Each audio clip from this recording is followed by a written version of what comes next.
Hi ಎಲ್ಲರಿಗೂ ನಮಸ್ಕಾರ. ನಾನು ಇವತ್ತು ಗೋಬಿ ಮಂಚೂರಿಯನ್ ಮನೇಲೇ ಹೇಗೆ ಮಾಡೋದು ಅಂತ ಮಾಡ್ತಾಯಿದ್ದೀನಿ. ಕ್ಯಾಬೇಜ್ಲಿಂದ ಇದನ್ನ ನೀಟಾಗಿ ಚಿಕ್ಕದಾಗಿ ಕಟ್ ಮಾಡ್ಕೋಬೇಕು. ಕಟ್ ಮಾಡಿದ ನಂತರ ನೀಟಾಗಿ ಕ್ಲೀನಾಗಿ ವಾಶ್ ಮಾಡ್ಕೋಬೇಕು. ವಾಶ್ ಮಾಡಿದಲ್ಲಿ ನಾನೀಗ ಬೌಲಲ್ಲಿ ಹಾಕಿದ್ದೀನಿ. ಬೌಲಲ್ಲಿ ಹಾಕಿದ ಮೇಲೆ ಇದಕ್ಕೆ ಏನೇನು ಬೇಕಂದರೆ ಸ್ವಲ್ಪ ಖಾರದ ಪೌಡರ್, ಚಿಲ್ಲಿ ಪೌಡರ್, 1 ಸ್ಪೂನಷ್ಟು ಧನಿಯಾ ಪೌಡರು, ಒಂದು ಸ್ಪೂನಷ್ಟು ಗರಂ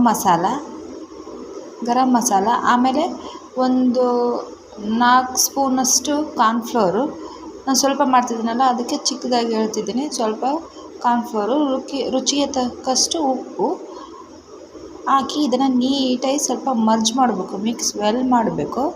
ವೆಲ್ ಆದಮೇಲೆ ನೀಟಾಗಿ ಚಿಕ್ಕದಾಗಿ ಈಗ ಮೈದಾ ಹಿಟ್ಟು, ಸ್ವಲ್ಪ ಟೊಮೊಟೊ ಸಾಸು, ಆಮೇಲೆ ನೀಟಾಗಿ ಇದನ್ನು ಮಿಕ್ಸ್ ಮಾಡಿದ ನಂತರ ಸಣ್ಣದಾಗಿ ಉಂಡೆ ಕಟ್ಕೋಬೇಕು. ಉಂಡೆ ಅಂದರೆ ರೌಂಡ್ ಶೇಪ್ ಮಾಡ್ಕೋಬೇಕು. ಈ ಥರ ರೌಂಡ್ ಶೇಪ್ ಮಾಡ್ಕೊಂಡ ನಂತರ ಹಾಲು ಕಾಯಿಸ್ಬೇಕು. ಆಯಿಲ್ ಕಾಯಿಸಿದ ನಂತರ ಇದನ್ನು ಎಣ್ಣೆ ಸ್ವಲ್ಪ ಜಾಸ್ತಿ ಹಾಕಬೇಕು, ಇಲ್ಲಾಂದರೆ ಬಾಣಲಿ ಕೆಳಗಡೆ ಹತ್ಕೊಂಡ್ಬಿಡ್ತತೆ. ಆಯಿಲ್ ಜಾಸ್ತಿ ಹಾಕಿ ಈ ಥರ ಹುರ್ಕೋಬೇಕು. ಹುರ್ಕೊಂಡ ನಂತರ ಈಗ ಮತ್ತು ನಾನು ಬಾಣಲೆ ಇಟ್ಟಿದ್ದೀನಿ. ಬಾಣಲೆಗೆ ಸ್ವಲ್ಪ ಎಣ್ಣೆ ಹಾಕ್ತಿದ್ದೀನಿ. ಬಾಣಲೆಗೆ ಎಣ್ಣೆ ಹಾಕಿಬಿಟ್ಟು ಸ್ವಲ್ಪ ಫ್ರೈ ಆದ ನಂತರ